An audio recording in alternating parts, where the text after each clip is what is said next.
Hey everyone, if you're looking for a fun, beginner-friendly way to make pixel-perfect designs, you are in the right place. Today, I'm sharing a unique quilting method that's perfect for pixel art lovers. Whether you're a seasoned quilter or just getting started, this method makes it so easy to create detailed, vibrant pixel designs. Today's project features two iconic characters, everyone's favorite plumber Mario, and the one and only Creeper from Minecraft. And these might seem tricky at first, but with this special method, you'll be stitching your way to perfection in no time. This pixel project depends on one secret ingredient. It's fusible interfacing with grid lines on it. Now there's different versions you can buy. You can just search on that, fusible interfacing with grid lines. I've chosen one that has 2.5-inch grid lines on it. And by that, I hope you can see this. It's, these are very thin. So I don't know if it translates on camera, but let me move this aside. This is the one I'm using. This is a Bosal product. You can see some of these blue lines. And maybe if I double this up for you, you might be able to see them. You can see them great in person, and that's what's important. But we're going to fuse our little squares, our little fabric squares that make the pixels directly onto this. And that is the real key to this. So the next thing I want you to know about is design. So I just found this on the internet, this is a simple Mario design, right? We love him. I altered it just a little bit. I changed a couple of squares just to make it my own. But this image was 12 squares across and 16 down. And I was going to start with that, but I realized, wait a minute. If your image goes all the way to the end of what you're doing, you haven't left enough space for a seam allowance if you turn this into a quilt or a wall hanging or anything like that. So I added an extra white border all around the outside. So now I'm doing 14 squares across and 18 squares down. That's what I measured out with this fusible interfacing. I counted my grid lines and I cut the piece to fit. Once you've done that, and of course, you've counted how many of each color square you need, because this is pixels after all, then you're ready to go. Okay, I've cut out all my little squares and I started to fuse them onto my large piece of fusible interfacing with the grid lines. So look, I finished almost all of them. I saved a few, which I'm going to do for you right now while we talk, just so you can see exactly how to do this. Now, what's important is you want to lay your squares out as precisely as you can.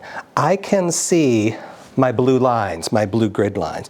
You won't be able to see them on camera, but you can see them in person. So look, I'm going to lay out the next few squares, and this is so simple. I mean, honestly, it feels like cheating, in the quilting world, because this is the easiest thing I think I may have ever done. Look, these are parts of his eyebrows. And then we have a little bit of his red cap. And if you look, you can see that some of these squares have a little space in between them. Don't worry about that. That's going to be eaten up by the seam allowance when we start sewing, which is going to be the next step. So for now, just lay them out in their squares. There we go. And then just take a hot iron and just press and hold them for a few, just a few seconds on each one. We're just literally ironing these down onto the fusible interfacing. That's what I've done with this entire project so far. It's just been an iron-on project. And then when I think of these really difficult quilt blocks, that you can make, when you see this process, you're going to go, wow, that's a new way of doing a lot of stuff. But it's so simple that I said, it feels like I'm just cheating or something. But it's a really great way to do something. And we're almost done here.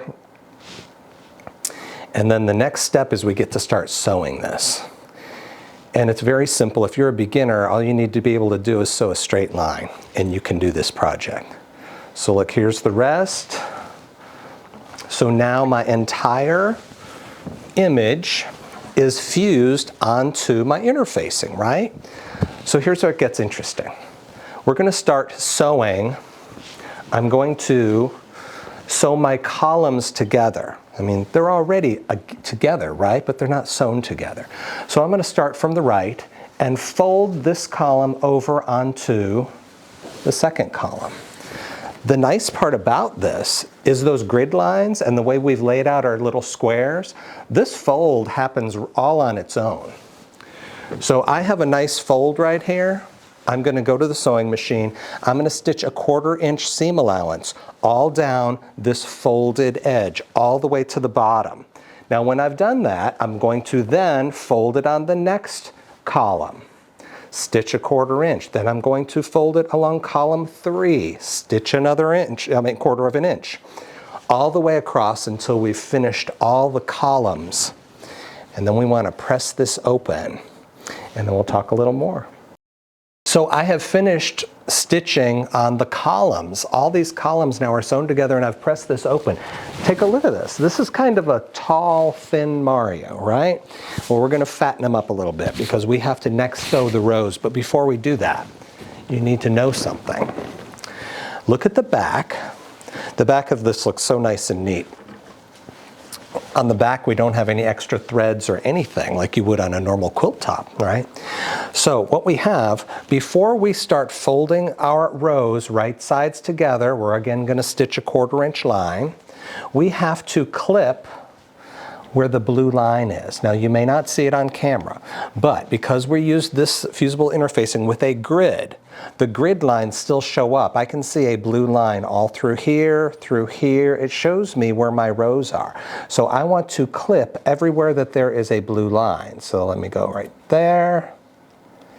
And that's basically to kind of open up the seam a little bit so we can start sewing it in the opposite direction. If you happen to cut through the stitching, don't worry about it, okay, because the seam allowance is going to take care of that. I've stitched that already.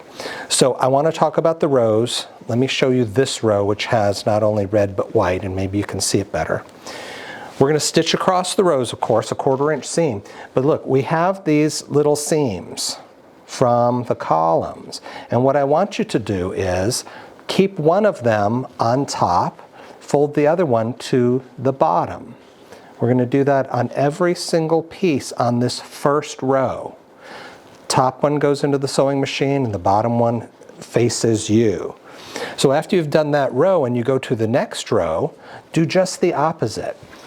Take your seam and pull your seam down towards you and have the bottom seam be pointed up.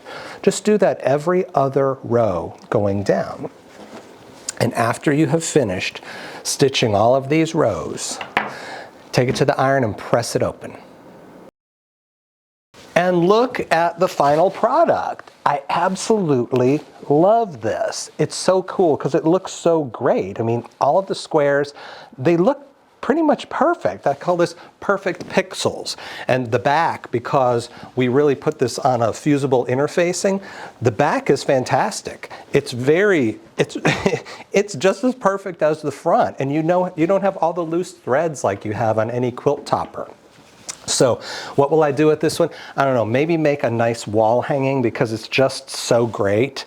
And then we still have this one from Minecraft, which might turn into a little pillow, I don't know. But do the Pixel project, share your results with us because I would love to see them. Happy sewing.